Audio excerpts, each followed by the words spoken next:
Je corrige les exercices numéro 35, 36, 37, page 265 et 44, page 266.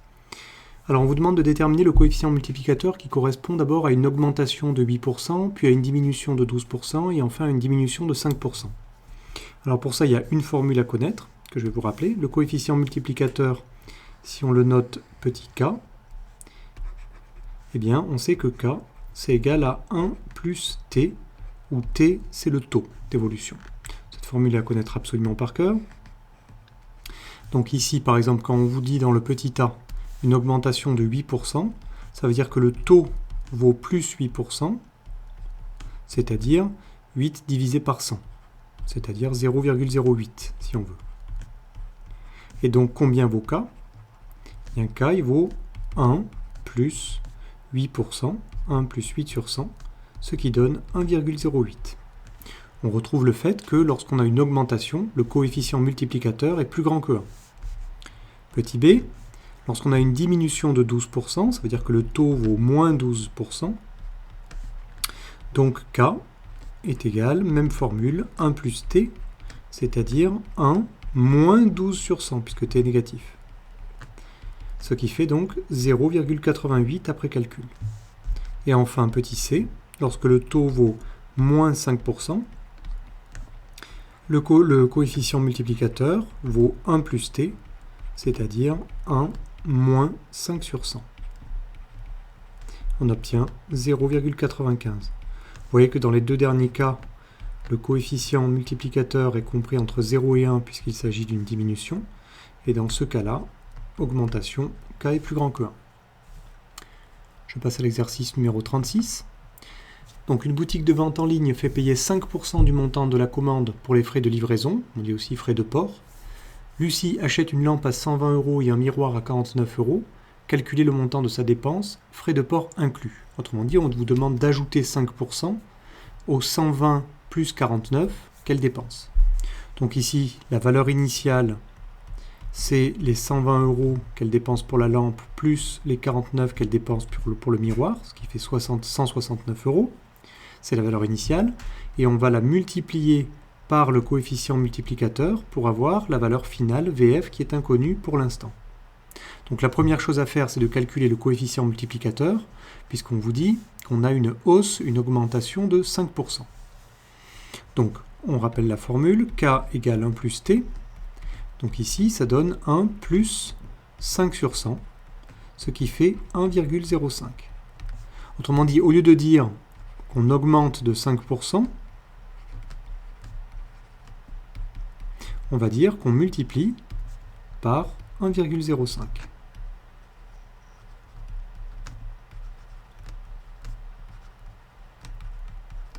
Il nous reste donc à faire le calcul. Pour trouver la valeur finale, on va prendre la valeur initiale et la multiplier par le coefficient multiplicateur.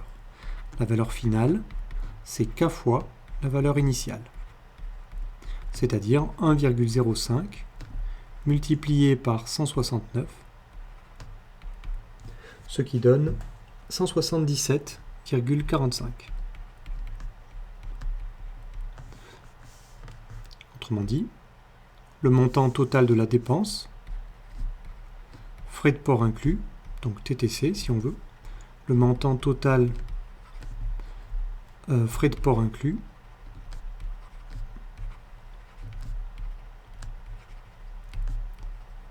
est de 177,45 €. Je passe à l'exercice suivant, l'exercice numéro 37. Pierre profite du Black Friday pour acheter un blouson. Il achète le moins cher de ces deux modèles.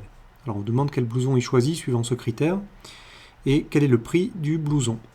Alors il s'agit d'un premier blouson rouge qui coûtait 69 € et qui a subi une baisse une remise donc de 15%.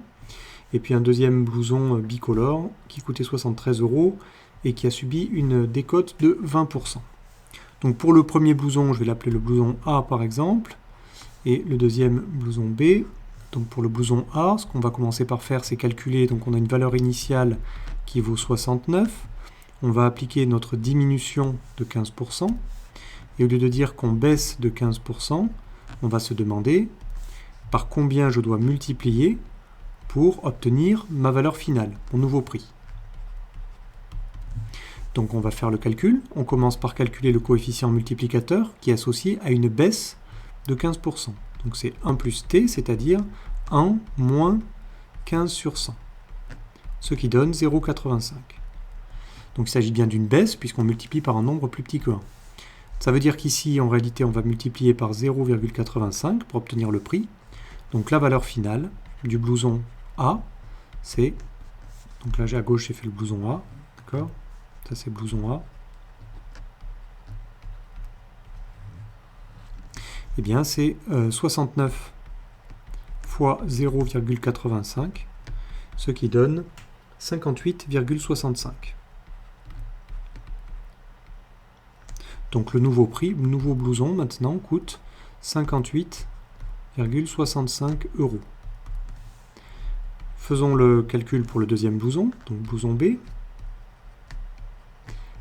Donc on va appliquer exactement la même méthode. Je pars d'une valeur initiale qui était 73, cette fois-ci, 73 €.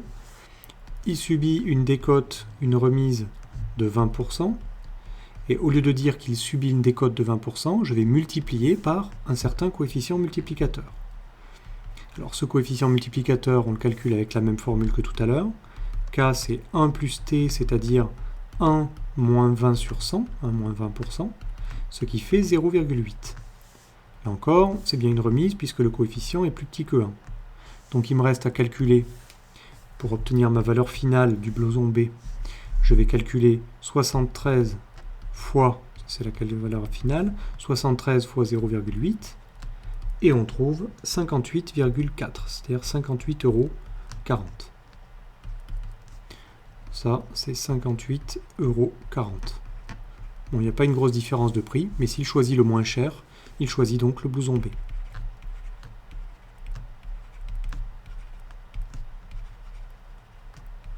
Qui était pourtant plus cher au départ, mais comme il a subi une décote plus importante, le prix final est moins élevé. Enfin, le 44. Alors l'exercice 44, on vous dit le diagramme ci-dessous indique le nombre d'utilisateurs de réseaux sociaux dans le monde en 2016, 2017 et 2018. Et on vous demande de calculer le taux d'évolution en pourcentage de 2016 à 2017, puis de 2017 à 2018. Ici, quels ont été les taux? Alors pour faire ça, il faut se souvenir d'une autre formule du cours que je vais rappeler ici, qu'il faut connaître par cœur. Rappel, lorsqu'on connaît donc les valeurs initiales et valeurs finales, le taux se calcule en effectuant le calcul VF, valeur finale moins valeur initiale, sur valeur initiale. Je vous rappelle que valeur finale moins valeur initiale, c'est ce qu'on appelle la variation absolue, et le taux de variation, on l'appelle également parfois la variation relative. Donc, on va calculer de 2016 à 2017, puis de 2017 à 2018. Alors, on y va ici, donc de 2016 à 2017. Alors, ce que je vais faire, c'est que je ne vais pas utiliser les notations VF moins VI sur VI, parce qu'ici, vous voyez que j'ai trois valeurs. Donc, la valeur initiale, ce serait celle de départ. Ici, je vais l'appeler V0 pour la première valeur, V1 pour la deuxième, et V2 pour la troisième. Dans ce cas, ma formule devient T égale, pour l'évolution de 2016 à 2017, valeur finale, c'est V1, c'est la valeur en 2017, moins V0, divisé par V0. Alors V1, c'est 2,51 milliards, donc 2,51, moins valeur initiale 2,34, divisé par valeur initiale 2,34. Je continue le calcul à la ligne, ça donne T égale. Alors si j'effectue en haut, ça me fait 0,17. Ça veut dire, je vais expliquer, donc c'est la variation absolue, celle-là, divisée donc par 2,34. Et ce 0,17, ça représente en fait l'écart entre les 2,37 milliards et les 2,51 milliards. Ça veut donc dire 0,17 milliards, c'est-à-dire 170 millions d'utilisateurs en plus entre 2016 et 2017. Vous voyez, il y a bien une unité ici. L'unité, c'est le nombre d'utilisateurs, c'est les utilisateurs. 170 millions d'utilisateurs. Et donc ça, je l'effectue à la calculatrice et on trouve 0,07. La décimale suivante est un 2. Et comme on vous demande d'arrondir au centième, on garde que deux chiffres après la virgule. Et en pourcentage, puisqu'on vous demande de le calculer en pourcentage, eh bien ça donne 7%. Je vous rappelle qu'on multiplie par 100 pour retrouver ici la valeur en pourcentage. Donc ça veut dire que de 2016 à 2017, il y a eu 7% d'augmentation du nombre d'utilisateurs de réseaux sociaux. De 2000, je vais faire un petit espace ici pour le deuxième. J'aurais dû conclure d'abord. Donc on va dire que le nombre d'utilisateurs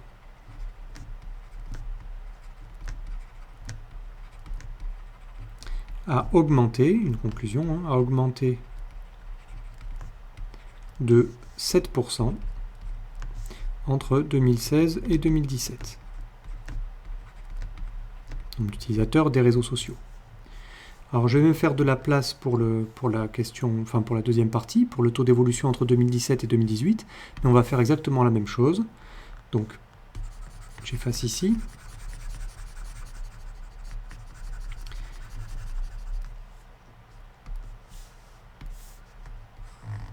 Donc maintenant de 2017 à 2018, avec les nouvelles notations que j'ai introduites tout à l'heure, le taux de variation vaut V2, la valeur finale c'est V2 en 2018, moins V1, c'était la valeur initiale en 2017 donc, sur V1.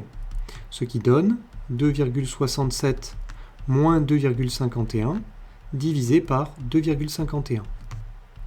En haut, on peut simplifier, ça donne 0,16, ça veut dire que j'ai eu 160 millions d'utilisateurs en plus, divisé par 2,51, ce qui donne, arrondi au centième, 0,06, c'est-à-dire 6%. Donc, ce qu'on va conclure, c'est que le nombre d'utilisateurs a augmenté d'utilisateurs. J'ai une canne en trop ici pour mon U. Le nombre d'utilisateurs a augmenté de 6% entre 2017 et 2018.